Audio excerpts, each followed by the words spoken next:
Le Collège Ouériel a accueilli le 3 mai dernier un événement à l'occasion de l'Aïd el-Fitr. Plus de 200 personnes étaient rassemblées grâce à l'initiative de deux femmes, Zaki Akadi et Laura Marquier-Henouche. Sous leur impulsion, plusieurs élèves de confession musulmane ont pu partager leurs traditions avec leurs camarades. Elles racontent l'importance d'une telle initiative. Premièrement, je suis très reconnaissante à Madame Laura, la directrice adjointe du Collège Louis-Raël, d'avoir pensé à organiser cet événement très important pour la communauté musulmane. D'ailleurs, quand j'ai reçu l'appel de Madame Laura, c'était une invitation à participer à cet événement, j'étais vraiment très fatiguée, vu que je suis un traitement très lourd. Mais quand j'ai senti la pure intention de Madame Laura, c'est-à-dire l'intention de réussir cet événement pour la communauté musulmane, par contre elle est une femme juive, j'ai essayé de donner tout ce que je peux, tout mon effort pour s'immobiliser et s'impliquer avec elle afin d'atteindre cet objectif de la réussite de cet événement. D'ailleurs, le succès qu'a eu cet événement montre à quel point notre collaboration en tant que maman musulmane et maman juive, et notre collaboration a été très fructueuse. Moi, c'était très important pour moi déjà en tant qu'être humain de valoriser le respect de la différence, l'acceptation de la différence. Je pense que dans une société aujourd'hui, on est de plus en plus polarisé. C'est important d'être solidaire et de vivre ensemble, surtout le vivre ensemble.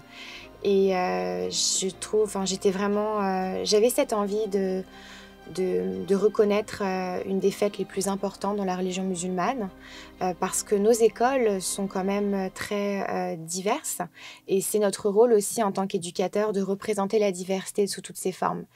Je pense que le rôle aussi de l'éducation, c'est de bâtir une société de plus en plus inclusive et en reconnaissant les valeurs de nos élèves, de nos familles. C'est là où on peut montrer qu'on est là dans le partage, dans la bienveillance et dans l'apprentissage de cultures qui sont parfois différentes de la nôtre.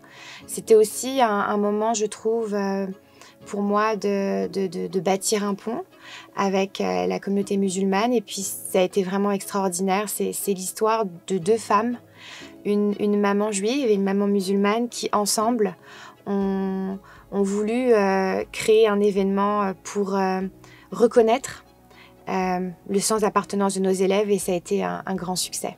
Le fait d'organiser ce genre d'événements dans des écoles ou des établissements scolaires canadiens est très pertinent, dans la mesure où les étudiants qui fréquentent sont des adolescents.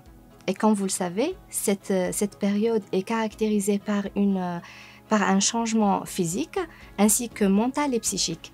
Et donc, puisque ces étudiants musulmans canadiens appartiennent à une religion minime, le fait d'organiser ce genre d'événements religieux dans ces établissements permet de renforcer la psychosociologie de l'appartenance religieuse de ces étudiants. Ces étudiants vont se sentir acceptés, aimés par d'autres communautés différentes de religions et de cultures. Et bien sûr, cela va promouvoir leur confiance en soi, leur confiance en leur religion, le concept de liberté et de respecter les autres diversités, les autres cultures, les autres religions.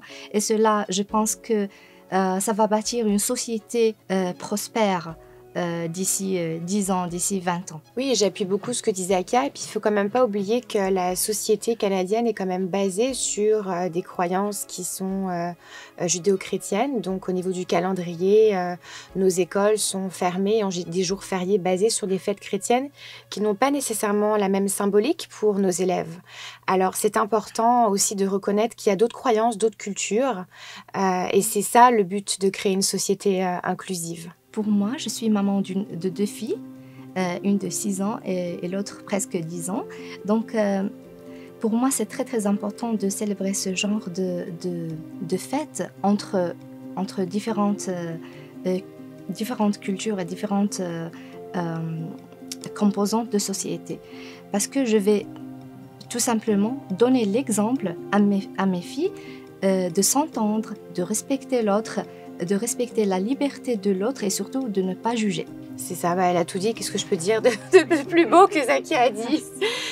C'est ça, c'est la tolérance et en tant que maman, c'est des valeurs qu'on veut transmettre à nos enfants. Et puis, si vous aviez vu dans le regard des élèves la joie, moi j'ai des élèves qui sont venus me voir en me disant « Madame, c'était fantastique, je suis tellement content que dans mon école on ait reconnu ce qui était important à mes yeux et ça c'est important que les élèves se sentent inclus, valorisés, respectés et c'est ça le rôle d'une société. Voilà, la tolérance, la bienveillance, le respect et le partage. »